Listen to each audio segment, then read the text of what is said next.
नमस्कार। News times समाचार bulletin में आपका स्वागत है। मैं हूं सर्वेश कुमार सिंह। समाचार बुलेटिन में सबसे पहले हेडलाइंस। बुलंदशहर में गैंग रेप के 3 आरोपियों को फांसी की सजा। छात्रा का अपहरण कर किया था गैंग रेप, कर दी थी हत्या। बंगाल में प्रधानमंत्री ने की चुनावी सभा, कहा हर तरफ से आ रही एक ही आवाज़, 2 मई दी गई। देश में आज ही लगा था 68 दिनों का लॉकडाउन, तब थे कुल 500 केस, अब एक दिन में आए 47,262 नए मामले। मऊ जिला अस्पताल में युवकों की दबंगई, कर्मचारी हड़ताल पर गए। मुंबई के पूर्व पुलिस कमिश्नर को झटका, सुप्रीम कोर्ट का याचिका पर सुनवाई से इनकार, कहा हाई कोर्ट जाएं। आगरा लखनऊ एक्सप्रेस वे पर भीषण हादसा, बंगाल जा रहे 1 दर्जन लोग घायल। 24 दिन बाद सस्ता हुआ पेट्रोल और डीजल। पेट्रोल के दाम 18 पैसे और डीजल के 17 पैसे प्रति लीटर कम हुए। भारत के खाते में 2 और गोल्ड जुड़े। ISSF वर्ल्ड कप में भारत का शानदार प्रदर्शन जारी। अब समाचार विस्तार से। यूपी के बुलंदशहर में इंटरमीडिएट की एक नाबालिग छात्रा की गैंग रेप के बाद हत्या के मामले में कोर्ट ने 3 अभियुक्तों को फांसी की सजा सुनाई है। 2 जनवरी 2018 को नगर की 17 वर्षीय छात्रा का कार सवार 3 युवकों ने अपहरण कर लिया था। तीनों ने गैंग रेप के बाद उसकी हत्या कर दी और शव नहर में फेंक दिया था। इस मामले में सिकंदराबाद क्षेत्र के रहने वाले 3 लोग दिलशाद, इस्राइल तथा जुल्फिकार को गिरफ्तार कर जेल भेजा गया था। अपर सत्र न्यायाधीश पास्को एक्ट राजेश पारासर ने तीनों आरोपियों को गैंग रेप और हत्या का दोषी मानते हुए फांसी और अर्थदंड की सजा सुनाई है। छात्रा के परिजनों ने कोर्ट के फैसले को न्याय की जीत करार दिया है।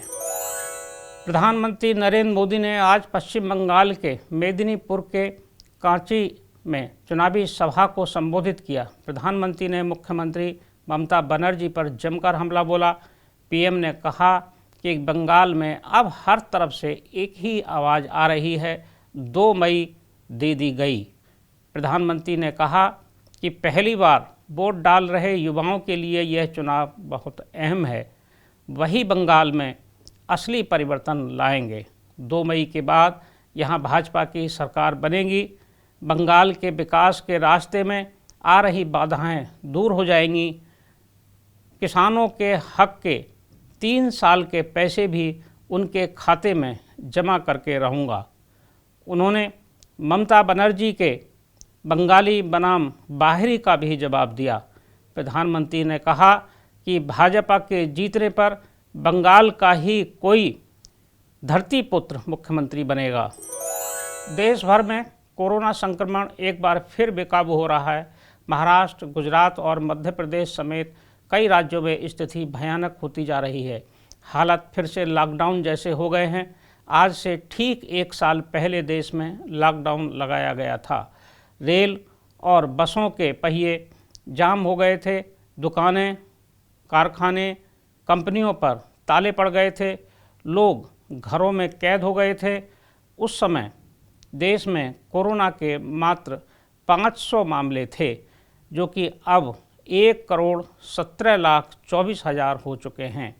इसमें से 3,64,475 मामले एक्टिव हैं। पिछले 24 घंटों के दौरान देश भर में 47,262 नए मामले मिले हैं। इस दौरान इस जानलेवा वायरस से 275 लोगों की मौत हो गई है। इस बीच गुजरात में सामूहिक रूप से होली मनाने पर रोक लगा दी गई है।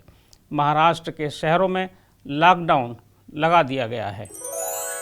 उत्तर प्रदेश के मऊ जिला अस्पताल में मरीज को दिखाने आए नशे में धुत 5-6 युवकों ने डॉक्टर और अन्य स्टाफ के साथ बदसलूकी की।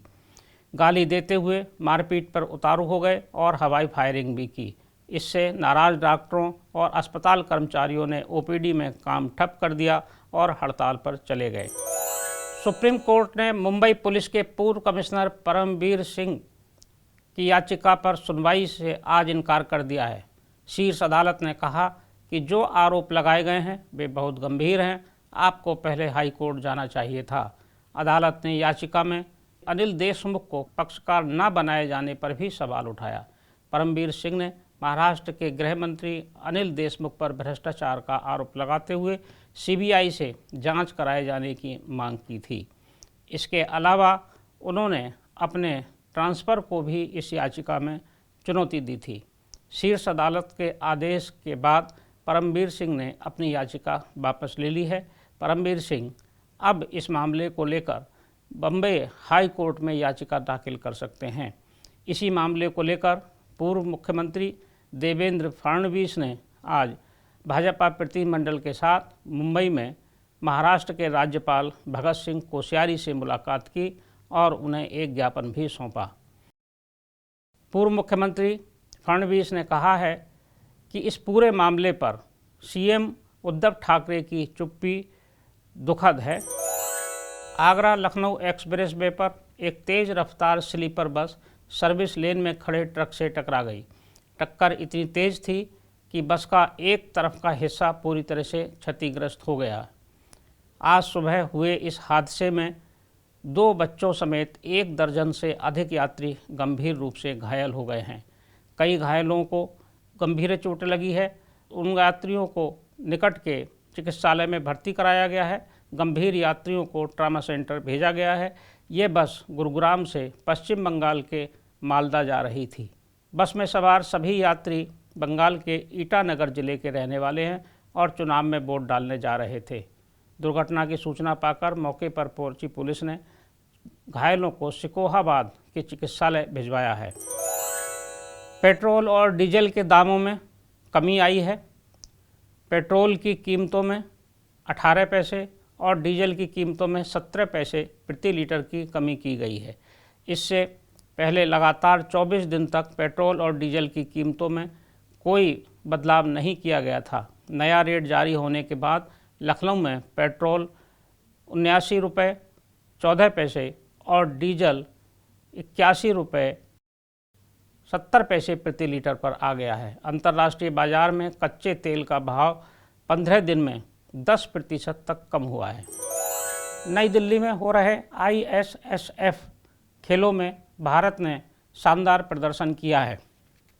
भारतीय निशानेबाजों के शानदार प्रदर्शन जारी है। आज 25 मीटर पिस्टल स्पर्धा में चिंकी यादव और 50 मीटर राइफल 3 पोजीशन स्पर्धा में ऐश्वर्य प्रताप सिंह ने दमदार खेल दिखाते हुए गोल्ड मेडल पर निशाना साधा। भारत ने 25 मीटर पिस्टल स्पर्धा में क्लीन स्वीप किया। सिल्वर और ब्रांज मेडल में भी भारत के ही खाते में गए।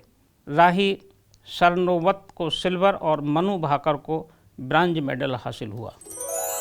न्यूज़ टाइम्स समाचार बुलेटिन में आज बस इतना ही। कल फिर मिलेंगे कुछ ताज़ा समाचारों के साथ। तब तक के लिए मैं सर्वेश कुमार सिंह आपसे विदा लेता हूँ। नमस्कार।